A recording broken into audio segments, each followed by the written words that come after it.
कैसे हैं आप लोग। आज वाली लेक्चर में हम डिस्कस करेंगे कि जो रिफ्रैक्शन होता है उसके रूल्स क्या होते हैं, यानी कि अपवर्तन के नियम क्या क्या होते हैं। ठीक है, जैसे ये हमने ले लिया माध्यम 1 यानी कि मीडियम फर्स्ट, और ये हमने ले लिया मीडियम 2 यानी कि माध्यम 2।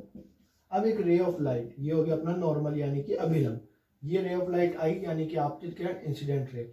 और ये क्या होगी, इसको इस पाथ पे जाना था, या तो ये इस तरफ चली जाएगी या इस तरफ, अपने पास से क्या हो जाएगी, डिस्टर्ब। लेकिन आप देखो, मैंने ये डायग्राम बनाया तो मैंने ये पूरा डायग्राम आपको इस बोर्ड पे आसानी से बना के बता दिया। ऐसा तो मैंने कहा नहीं कि ये लाइट आएगी फिर ये इस तरफ चली जाएगी बोर्ड से बाहर या बोर्ड के अंदर। इसका मतलब ये तीनों चीजें, इंसिडेंट रे, रिफ्रैक्टेड रे और नॉर्मल, तीनों ही का है सेम प्लेन में। जैसा हमने रिफ्लेक्शन में यानी कि परावर्तन में पढ़ा था कि आपतित किरण, परावर्तित किरण और अभिलंब कहाँ होते हैं, एक ही तल में। तो यहाँ भी पहला रूल क्या है कि refracted ray, incident ray and normal in same plane कहाँ होते हैं, एक ही प्लेन में। हिंदी में भी अपन लिख सकते हैं जैसे अपवर्तित किरण, आपतित किरण एवं अभिलंब समान तल में, या इसको और आसानी से लिखना तो एक ही तल में। ये तो था पहला नियम।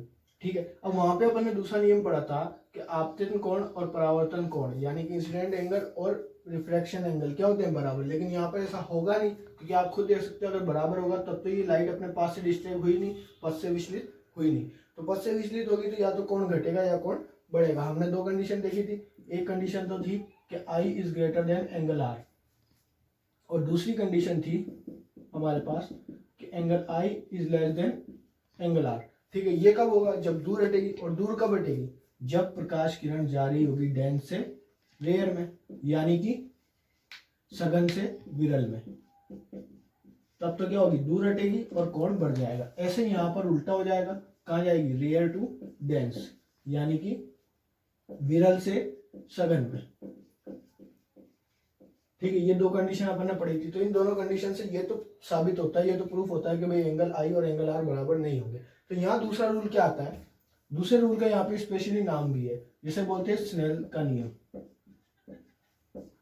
स्नेल का नियम, या अपन लिख सकते हैं इंग्लिश में स्नेल्स लॉ।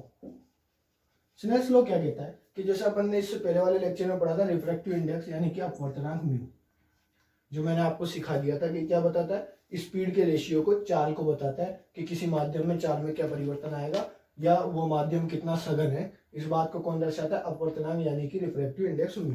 ठीक है, अब ये क्या कहता है कि जिस माध्यम से प्रकाश आया है, मतलब जिस मीडियम में लाइट इंसिडेंट हुई है, उस मीडियम का रिफ्रैक्टिव इंडेक्स जैसे 1 में आया था तो 1, और इंसिडेंट एंगल यानी कि आपतन कोण का साइन वैल्यू। साइन को वैसे हिंदी में ज्यादातर अपन साइन ही बोलते हैं, पर इसके लिए परफेक्ट वर्ड होता है ज्या। इसको क्या बोलते हैं, ज्या बोलते हैं। ठीक है, ये हमेशा बराबर होता है जिस मीडियम में, जिस माध्यम में प्रकाश किरणें गई है, रे ऑफ लाइट गई है, उसकी रिफ्रैक्टिव इंडेक्स यानी कि उसके अपवर्तनांक μ2, और वहां पर बनने वाले अपवर्तन कोण यानी कि रिफ्रैक्शन एंगल की साइन वैल्यू के ज्या के। ठीक है, इसी को क्या बोलते हैं, स्नेल का लॉ। तो सिंपल सा लॉ है, क्या करना है, जिस मीडियम से आ रही है उसका रिफ्रैक्टिव इंडेक्स, उसका अपवर्तनांक इनटू उसमें जो एंगल है। जैसे मीडियम 1 में एंगल कितना आई तो उसका साइन वैल्यू, मीडियम 2 में एंगल कितना आर तो उसका साइन वैल्यू, ये हमेशा क्या होंगे, बराबर होंगे। ठीक है, ये दूसरा लॉ है जिसे अपन क्या बोलते हैं, स्नेल का लॉ भी बोलते हैं। तो ये दो लॉ अपने पास हो गए, और ये दो बेसिक फंडे हैं जिनको आपको याद रखना है ताकि आप अपवर्तन को यानी कि रिफ्रैक्शन को आसानी से समझ सको। ठीक है, अब अपन अगला टॉपिक देखते हैं। तो देखिए, अब अपना अगला टॉपिक जो होने वाला है वो है seeing the sun before the sunrise and after the sunset. मतलब कि सूर्य उदय से पहले सूर्य को देखना और सूर्यास्त के बाद भी सूर्य को देखना। अब आप में से कुछ लोग सोचेंगे कि सर ये क्या बकवास है, सूर्य उदय से पहले कैसे देख लेंगे, या सूर्यास्त के बाद कहाँ दिखेगा, सूर्य अंधेरा हो जाता है उसके बाद। तो देखो, जो आपके लिए सूर्य उदय, जो आपके लिए सनराइज है, वो एक्चुअल में सनराइज है ही नहीं। वास्तविकता में सूर्य उस टाइम उदय हुआ ही नहीं है, वो अभी उगना बाकी है। सूर्य जो सन है अपना, वो अभी उगा नहीं है, वो उगना बाकी है। या सूर्यास्त, जब आपने देख लिया कि सूरज डूब गया, ठीक है, तो जब आप देख रहे हो डूबना, वो पहले से डूब चुका है, वो आपको दिख रहा है। ठीक है, थोड़ा कॉम्प्लिकेटेड होगा सोचना, पर देखो मैं आपको समझाता हूँ कैसे होता है सूर्य उदय और कैसे होता है सूर्यास्त, यानी कि सनराइज और सनसेट कैसे होता है। तो जैसे आप सब जानते हो कि जो हमारी पृथ्वी है, जो हमारा अर्थ है, वो कैसा है, एक गोल है, स्फेरिकल है, ठीक है। बेसिकली रियलिटी में बात करें तो एक संतरे के जैसा होता है, ऊपर नीचे से चपटा और बीच में से गोल, ठीक है। अब आप जब यहाँ खड़े हो, ठीक है, अब हमने ये पढ़ा है साइंस में कि जो हमारी आंखें होती है वो अनंत तक देख सकती है, इंफिनिटी तक देख सकती है, इसलिए हमें तारे दिखते हैं, क्योंकि तारे बहुत दूर होते हैं फिर भी दिख जाते हैं। लेकिन जब आप कहीं खड़े होते हो, ठीक है, तो आप सीधा देखो, आप एक लिमिट तक सीधा देख सकते हो, उसके बाद दिखना बंद हो जाता है। ऐसा क्यों? या आप किसी जहाज को पानी में चलते हुए देखो, थोड़ी दूर तक आप देखोगे फिर वो गायब हो जाएगा, तो गायब कहाँ हो गया? एलियन थोड़ी लेंगे उसको, वो वही है, पानी में ही है, आगे जा रहा है, पर आपको क्यों नहीं दिख रहा है? क्यों नहीं दिख रहा? उसका रीजन ये कि आप मान लो यहाँ खड़े हो, ठीक है, जहाज यहाँ है।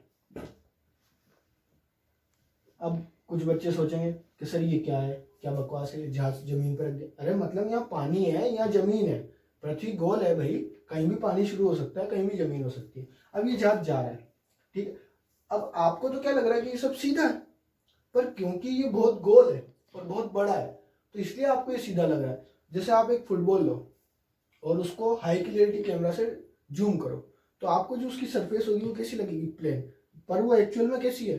गोल। तो यही सीन किसके साथ बनता है? अपनी पृथ्वी के साथ, अर्थ के साथ बनता है, ठीक है। अब जैसे ये जहाज आगे बढ़ेगा तो ये आगे बढ़ेगा तो ये पृथ्वी पे ही चलेगा, सीधी सी बात है, अंतरिक्ष में तो जाने सरा, रॉकेट थोड़ी हो, जहाज ही है पानी का, ठीक है। तो ये आगे बढ़ता बढ़ता यहां तक आएगा मान लो, तो अभी आपको दिख रहा है, लेकिन ये जैसे यहां पहुंचेगा तब आपको दिखना बंद हो जाएगा, ठीक है। क्यों हो गया? क्यों हो गया दिखना बंद?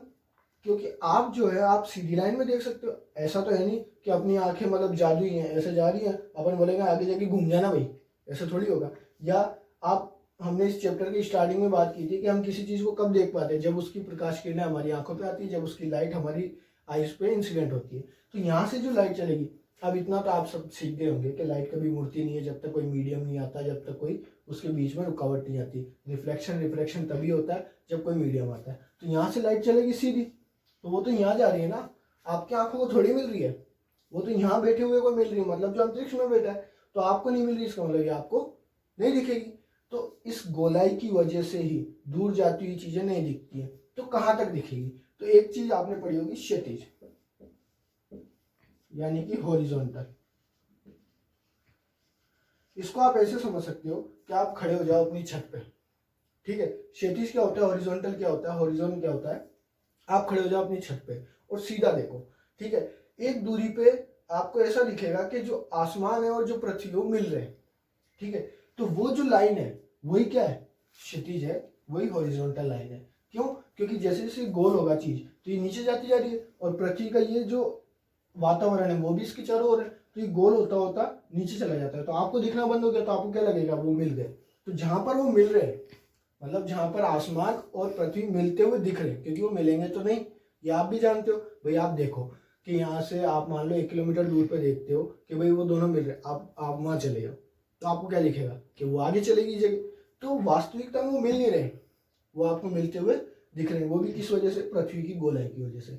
तो जहां वो मिलते हुए दिखते हैं उसी लाइन को क्या कहते हैं, या उसी रेखा को क्या कहते हैं? क्षैतिज रेखा, हॉरिजॉन्टल लाइन, ठीक है। तो अब हम बात कर रहे थे सन की, सूर्य की। तो अंतरिक्ष में जो सूर्य होता है, क्योंकि सूर्य भी गोल है, ठीक है। अब जब तक वो आपकी क्षितिज रेखा के नीचे है तब तक तो आपको दिखेगा नहीं, क्योंकि जहाज ही नहीं दिख रहा ना, सन कहाँ से दिखेगा भाई? लॉजिकल बात है, ठीक है। तो इसका मतलब सूर्य उदय या सनराइज कब होगा? जब ये सन यहाँ आएगा, इस हॉरिजॉन्टल लाइन के ऊपर आएगा। या सूर्यास्त या सनसेट कब होगा? जब ये सूर्य इसके नीचे जाएगा, ठीक है। तो हम बात कर रहे हैं कि सूर्य उदय से पहले हमें दिख रहा है, मतलब कि वो नीचे है क्षैतिज रेखा, फिर भी हम उसको कहाँ देख रहे हैं? ऊपर। और सूर्यास्त के बाद यानी कि सनसेट के बाद भी दिख रहा है, मतलब कि वो ऊपर, वो नीचे है, फिर भी वो आपको कहाँ दिख रहा है? ऊपर। तो दोनों कंडीशन में सन कहाँ है? क्षैतिज रेखा के हॉरिजॉन्टल लाइन के नीचे, लेकिन फिर भी आपको दिख रहा है, ठीक है। यहाँ नीचे था, उगा नहीं है अभी, सनराइज हुआ नहीं है, सूर्योदय हुआ नहीं, लेकिन फिर भी आपको कहाँ दिख रहा है? ऊपर। ऐसे यहाँ पर वो डूब चुका है, सूर्यास्त हो चुका है, सनसेट हो चुका है, लेकिन फिर भी वो आपको कहाँ दिख रहा है? ऊपर। तो ये क्यों हो रहा है? ऐसा हो क्यों रहा है? उसी के बारे में अपन बात करेंगे। तो आगे देखो, तो देखो ये अपना सन। अब आपको यहाँ कंफ्यूज नहीं होना, देखो दिमाग ज्यादा नहीं लगाना कि सर ने ये क्या कर दिया, कौन सा महापाप कर दिया ये, ठीक है, पृथ्वी इतनी बड़ी, सूर्य इतना छोटा। अरे समझाने के लिए बनाया भाई, थोड़ा दिमाग लगाओ अपना। बहुत बड़ा होता है, बोर्ड से भी बड़ा है, तुमसे बड़ा है, मुझसे बड़ा है, पृथ्वी से बड़ा है, बनाऊंगा कैसे? समझाने के लिए इसको छोटा दिखाया और पृथ्वी को बड़ा दिखाया। अब अपन बात करते हैं सबसे पहले सूर्योदय की, ठीक है, मतलब जहाँ से हमारी सूर्य की शुरुआत होती है, सनराइज की। तो देखो हम बात करें बिफोर द सनराइज, तो यानी कि सन रियलिटी में कहाँ है? क्षैतिज लाइन हॉरिजॉन्टल लाइन के नीचे। अब जैसा कि हमें पता है, तारों के टिमटिमाने के टाइम मैंने आपको पढ़ाया था कि पृथ्वी के चारों तरफ क्या होता है? एटमॉस्फेयर यानी कि वातावरण, ठीक है। अब वही होगा जो तारों के साथ हुआ था, यहाँ से प्रकाश किरणें चलेंगी, ठीक है, उन्हें जाना तो इस जगह था, पर क्या हुआ? बीच में आ गए कौन? वातावरण भाई साहब, एटमॉस्फेयर भाई साहब। तो क्या हुआ है? यहाँ क्या था? अंतरिक्ष, जहां पर कोई माध्यम नहीं होता है, यानी कि निर्वात, यानी कि स्पेस, ठीक है, जिसको अपन कंपेयर कर सकते हैं एयर से। और यहाँ पर बहुत सारी अलग अलग गैसें होंगी, छोटी छोटी, carbon dioxide, carbon monoxide, ozone layer वगैरह वगैरह, ठीक है। तो इन सब की वजह से यहाँ पर क्या हो जाएगा? माध्यम में परिवर्तन, मीडियम क्या हो जाएगा? चेंज। और जब जब मीडियम चेंज होता है तब तब क्या होता है? सोचिए जरा क्या होता है? रिफ्रैक्शन होता है, अपवर्तन होता है। तो यहाँ भी इस सन से आने वाली लाइट का क्या होगा? रिफ्रैक्शन होगा। और रिफ्रैक्शन होने की वजह से ये जो लाइट है जो इस तरीके से आ रही थी, चलो इसको एकदम सीधा लेते हैं, ठीक है, ये क्या हो जाएगी? बेंड हो जाएगी। और बेंड हो जाएगी तो आपको यहाँ मिलेगी। तो आप क्या करोगे? आपकी आंखें, जैसा कि मैंने पहले बताया था, हमारी आंख को किसी ने फिजिक्स पढ़ाई नहीं बेचारी को, वो तो बेवकूफ़ है। तो वो क्या करेगी? इसको पीछे बढ़ा लेगी कि पीछे कहीं से आ रही होगी, उसको थोड़ी पता है। जैसा मैंने आपको बताया कि भाई प्रकाश करता है अपवर्तन या परावर्तन, हमारी आंखें तो नहीं जानती ये सब। तो वो इनको पीछे बढ़ाएगी और वो क्या करेगी कि भाई यहाँ पे है सन। कहाँ पे है सन? यहाँ पे। और ये सन का है क्षैतिज यानी कि हॉरिजॉन्टल के ऊपर। तो आपको ये बिफोर द सनराइज दिखा नहीं दिखा? सूर्योदय होने से पहले दिखेगा नहीं दिखेगा? दिखेगा। बिफोर सनराइज,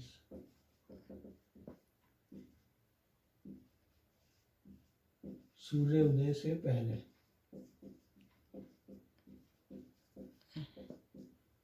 ठीक है। और ये तो आपको किताबों में मिल जाएगा, ठीक है, ये आप कहीं पढ़ भी लोगे। अब आप यहाँ इस चैनल पे पढ़ रहे हो, इतनी मेहनत कर रहे हो, हमसे पढ़ रहे हो, कुछ नया मिलना चाहिए, तो नया हम बताते हैं। ये जो टाइम है कि कितने टाइम पहले से दिख जाएगा, वो टाइम होता है 2 मिनट का।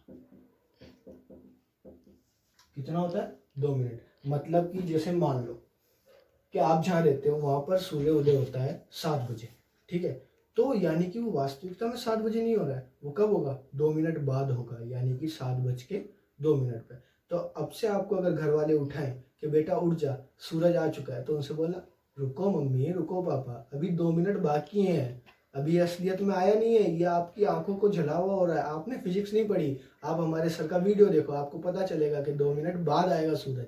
तो आप अब 2 मिनट ज़्यादा सो सकते हैं। आगे चलो, अब दिन भर ये सूरज घूमेगा भाई। अब ये पहुंच गया कहाँ? क्षैतिज रेखा के नीचे, मतलब सूर्यास्त हो चुका है, वास्तविकता में हो चुका है, लेकिन आपको नहीं दिख रहा है। क्यों नहीं दिख रहा है? सिंपल रीजन, वही सेम रीजन, लाइट आई, एटमॉस्फेयर की वजह से बेंड हो गई, अपवर्तन यानी कि रिफ्लेक्शन हुआ। आपकी आंख ने फिर से फिजिक्स नहीं पढ़ी बेचारी ने, अभी तक किसी ने उससे बात ही नहीं की, तो उसको वापस सन कहाँ दिखेगा? ऊपर, ठीक है। तो ये सन वापस कहाँ गया? क्षैतिज रेखा के ऊपर। तो ये आपको कब दिख रहा है? आफ्टर सनसेट, यानी कि सूर्यास्त के बाद।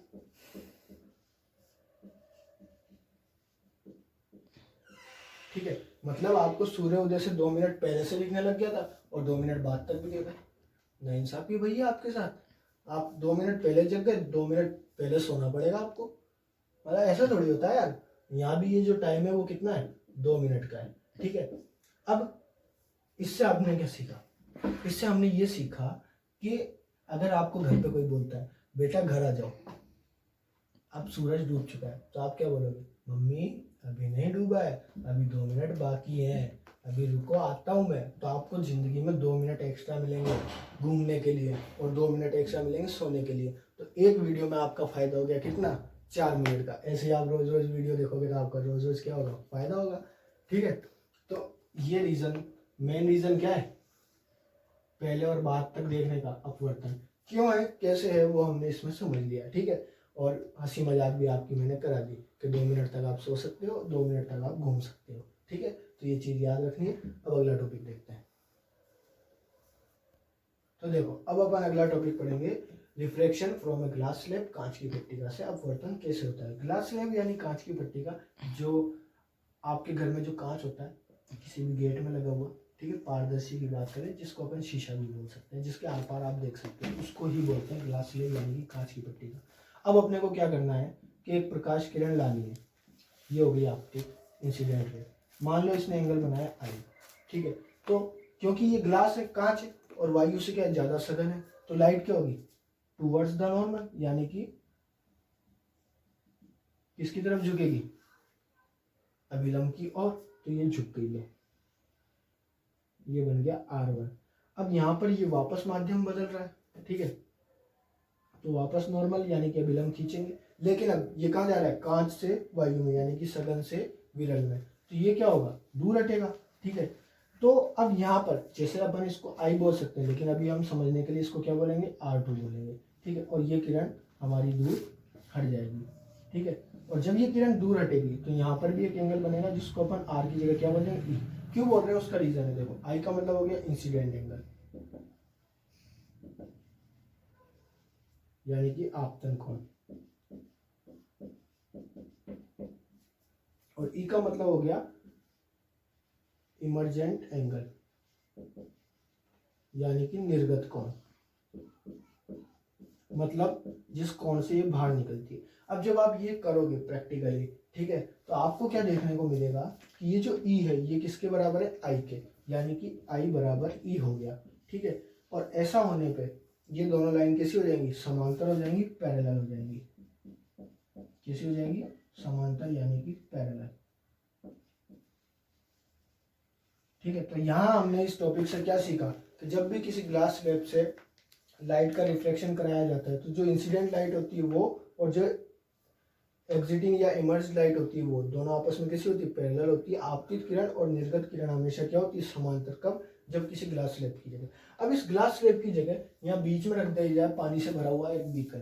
ठीक है, अब बीकर में तो कांच भी आएगा, लेकिन उस कांच को आप एक बार नेगलेक्ट कर दो। ठीक है, तो सिर्फ पानी रख दिया जाए, मान लो ऊपर वायु नीचे वायु, मतलब अगर आपतिन और निर्गत यानी कि इंसिडेंट और इमर्ज्ड मीडियम अगर सेम है और बीच में कोई एक मीडियम रखा हुआ है, तो इंसिडेंट और इमर्ज यानी कि आपतित और निर्गत किरणें आपस में क्या हो जाएंगी, समांतर हो जाएंगी। ये अपन ने आज सीखा है। ठीक है, मतलब ऊपर नीचे का मीडियम सेम कर दो, बीच में कोई एक मीडियम डाल दो, तो ये जो इंसिडेंट लाइट है, आपतित लाइट है ये, और जो निर्गत है जो बाहर निकल रही है, ठीक है, वो दोनों हमेशा क्या हो जाएंगे, समांतर, और दोनों के कोण भी क्या हो जाएंगे, बराबर। आज की क्लास में इतने पढ़ेंगे, आगे की क्लास देखने के लिए सब्सक्राइब करें, वीडियो को लाइक करें और ज़्यादा से ज़्यादा बच्चों के साथ शेयर करें। धन्यवाद।